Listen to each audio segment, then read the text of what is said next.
Laduni Fitra Nurani, NIM 21111250437. Teman-teman, perkenalkan nama saya Maya Sari.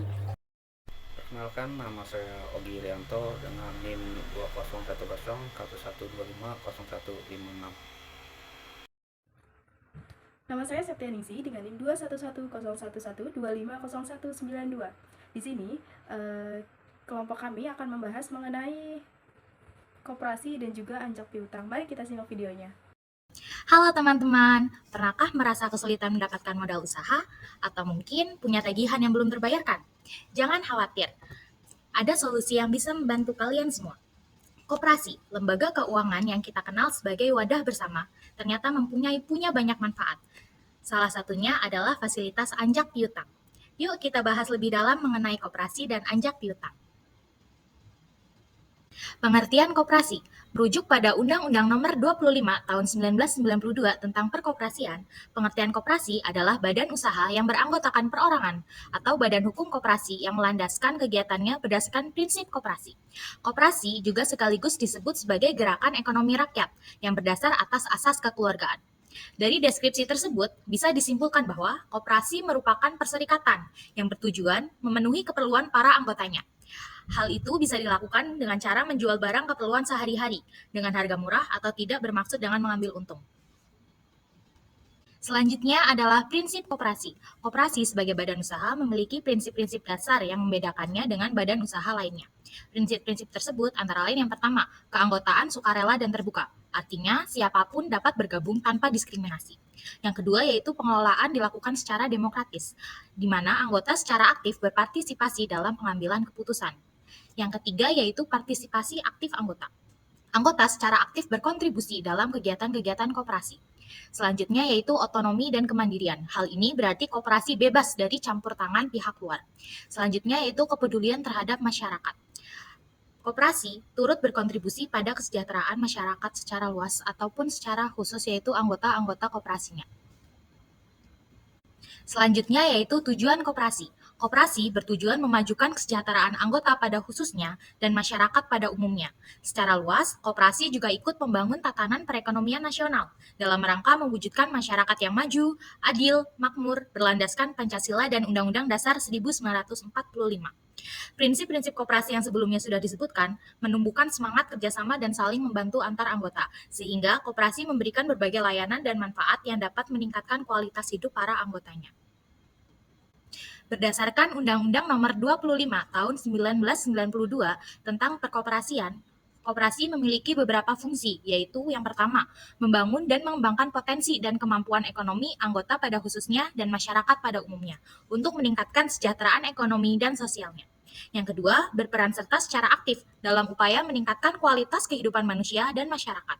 Yang ketiga, memperkukuh perekonomian rakyat sebagai dasar kekuatan dan ketahanan perekonomian nasional dengan koperasi sebagai guru utamanya. Yang keempat, yaitu berusaha untuk mewujudkan dan mengembangkan perekonomian nasional yang merupakan usaha bersama berdasarkan atas asas kekeluargaan dan demokrasi ekonomi. Selanjutnya, ciri-ciri koperasi. Koperasi memiliki ciri-ciri yang membedakannya dengan badan usaha lainnya. Yang pertama yaitu keanggotaannya bersifat terbuka dan sukarela, tanpa adanya diskriminasi atau paksaan. Koperasi didirikan dan dikelola anggotanya masing-masing. Setiap anggota memiliki hak dan kewajiban yang sama. Selanjutnya yaitu pembagian sisa hasil usaha secara adil. Pembagian keuntungan atau SHU didasarkan pada kontribusi masing-masing anggota terhadap koperasi, bukan semata-mata berdasarkan modal yang disetorkan. Modal koperasi berasal dari simpanan anggota, bukan dari pihak luar. Selanjutnya yaitu koperasi menjunjung tinggi asas kekeluargaan. Koperasi menjunjung tinggi nilai-nilai gotong royong dan kerjasama antar anggotanya. Yang terakhir yaitu berfokus meningkatkan kesejahteraan anggota. Koperasi didirikan bukan semata-mata untuk mencari keuntungan pribadi, melainkan untuk meningkatkan kesejahteraan ekonomi dan sosial para anggotanya. Teman-teman, selanjutnya saya ingin menjelaskan mengenai jenis-jenis koperasi. Nah, di PowerPoint ini saya akan menjelaskan mengenai jenis-jenis koperasi itu berdasarkan dari bidang usahanya. Kalau di sini berdasarkan Undang-Undang Nomor 60 Tahun 1959. Yang pertama, Ada koperasi desa. Koperasi desa ini biasanya beranggotakan penduduk-penduduk desa yang punya kepentingan sama. Nah, itu biasanya dia berusaha untuk memenuhi berbagai bidang seperti simpan pinjam, konsumsi, produksi, pemasaran, dan juga jasa. Yang kedua ada koperasi pertanian. Koperasi pertanian ini biasanya terdiri dari si pemilik tanah atau buruh tani dan juga orang-orang yang bermata pencahariannya memang usaha pertanian. Yang ketiga ada koperasi peternakan. Koperasi peternakan ini terdiri dari pengusaha dan buruh peternakan. Kalau tadi koperasi desa itu beranggotakan penduduk desa. Lalu ada koperasi pertanian beranggotakan seperti petani pemilik tanah, tani dan lain-lain. Kalau untuk koperasi peternakan itu anggotanya itu terdiri dari pengusaha biasanya dan juga buruh dari peternakan yang mempunyai kepentingan yang sama dan mata pencariannya memang terkait dengan usaha peternakan tersebut. Lalu itu ada koperasi perikanan. Biasanya ini kalau koperasi perikanan itu pemilik dari koperasi tersebut adalah orang yang anggotanya itu pengusaha juga, cuman kayak pemilik alat perikanan atau buruh nelayan dan juga bermata pencarian terkait dengan usaha peternakan. Mereka mendirikan koperasi perikanan. Ini berdasarkan aktivitasnya. Lalu selanjutnya ada koperasi industri. Biasanya industri itu kayak dia mempunyai kerajinan tertentu. Jadi usahanya itu di bidang industri yang punya kerajinan tertentu. Kalau yang terakhir koperasi simpan pinjam itu koperasi yang biasa kita dengar, yaitu koperasi lembaga yang bergerak dalam bidang keuangan dengan kegiatan usaha yang berupa menerima simpan ataupun pinjaman. Jadi yang biasanya kita dengar itu tentang koperasi itu biasanya simpan pinjam. Seperti itu. Itu ada contoh koperasi itu berdasarkan dari bidang usahanya. Nah, ini selanjutnya ada jenis koperasi juga, tapi berdasarkan keanggotaannya. Ini diatur dalam pasal Undang-Undang pasal 15 tentang pengkoperasian atau tentang koperasi. Ini ada dua jenis, yaitu koperasi primer dan koperasi sekunder. Koperasi primer itu bedanya, kalau koperasi primer, koperasi yang didirikan oleh anggotanya itu berdasarkan beberapa orang. Nah, kalau berbeda dengan koperasi sekunder, kalau koperasi sekunder keanggotaannya terdiri dari rangkaian koperasi-koperasi terkait. Koperasi primer. Jadi kalau primer itu anggotanya terdiri dari beberapa anggota, tapi kalau untuk sekunder itu dari koperasi primer anggotanya seperti itu. Terus yang kedua, perbedaannya itu kalau anggota primer didirikan oleh minimal 20 orang. Minimalnya 20 orang. Tapi kalau sekunder itu didirikan oleh minimal 3 koperasi. Karena tadi kalau koperasi primer itu kan terdirinya dari beberapa anggota. Nah, minimalnya itu 20 anggota. Kalau koperasi sekunder terdiri dari beberapa koperasi primer. Nah, berarti keanggotaannya itu minimal 3 dari koperasi primer seperti itu. Terus yang terakhir ini ada lingkungan kerja koperasi primer hanya mencakup suatu desa dan kelurahan. Yang sebelumnya seperti jenis koperasi berdasarkan dengan bidang usahanya, ada koperasi desa. Nah, ini lingkungan kerja koperasi primer itu hanya berlingkup suatu desa atau kelurahan, sedangkan koperasi sekunder itu bisa satu provinsi, satu kabupaten maupun satu wilayah seperti itu. Jadi sebenarnya intinya cangkupan dari koperasi sekunder ini lebih luas, sedangkan cangkupan dari koperasi primer ini lebih Selanjutnya aku di sini ingin menjelaskan mengenai perbedaan dari koperasi dan juga badan usaha lain. Tadi terkait teman saya sudah menjelaskan apa itu koperasi. Nah, ini ada perbedaan antara koperasi dengan badan usaha lain. Apa sih perbedaannya? Yang pertama, kalau koperasi itu bertujuan untuk membantu kesejahteraan masyarakat. Kalau koperasi itu tidak untuk mencari keuntungan atau laba, sedangkan kalau badan usaha lain itu orientasinya itu selalu untuk mencari keuntungan atau mencari laba. Seperti itu. Yang kedua, koperasi ini dimiliki oleh anggotanya. Kalau untuk badan usaha lainnya itu dia dimiliki oleh pemegang saham. Koperasi, misalnya kayak tadi koperasi primer didirikan oleh beberapa anggota, nah berarti dia adalah pemilik koperasi itu. Sedangkan kalau perusahaan itu, walaupun kita sudah membeli produknya, itu tetap kita tidak bisa dikatakan sebagai pemilik dari badan usaha itu karena miliknya itu yang memegang saham, dipegang oleh pemegang saham. Bisa dikatakan seperti itu. Lalu pembagian hasil usahanya itu pada keaktifan anggota, didasarkan pada keaktifan anggota. Koperasi ini anggotanya misalnya beberapa orang. Nah, dari beberapa tersebut ada yang aktif ada yang tidak. Itu nanti pembagian dari hasilnya akan dibagi berdasarkan keaktifan anggotanya. Kalau untuk badan usaha lain, ini pembagian hasil usahanya didasarkan pada jumlah saham. Nah, karena perusahaan Karena perusahaan itu ada yang punya saham 20%, 30%, 50%, dan sebagainya. Itu nanti pemegang sahamnya itu akan dikelompokkan seperti itu. Pembagian hasil usahanya itu berdasarkan seberapa banyak dia memegang saham gitu, seperti itu. Terus yang terakhir itu ada modal koperasi berasal dari simpanan anggota dan pinjaman. Nah, modal dari koperasi ini berdasarkan dari simpanan dari anggotanya. Jadi anggota yang mau menaruh dana di koperasi itu bisa. Nah, modalnya bisa dikatakan dari situ. Kalau untuk badan usaha lain, itu modal usahanya itu berasal dari saham. Karena sebelumnya yang jadi pemilik badan usaha itu adalah orang-orang yang memiliki saham di perusahaan tersebut. Nah, modalnya itu akan dijadikan sebagai modal dari perusahaan itu sendiri. Nah, selanjutnya aku ingin membahas mengenai pengertian anjak piutang. Apa sih anjak piutang itu? Di sini ada anjak piutang adalah pengalihan piutang jasa keuangan perusahaan yang pengalihannya ini menjadi atas piutang usahanya kepada anjak piutang yang kemudian bertindak sebagai prinsip terpenting, bukan sebagai perusahaan yang perantaranya itu meminjam bagi perusahaan lain atas nama perusahaan tersebut. Intinya seperti ini, anjak piutang itu kegiatan pembiayaan dengan membeli, mengalihkan, atau mengurus piutang atau tagihan jangka pendek dari suatu perusahaan.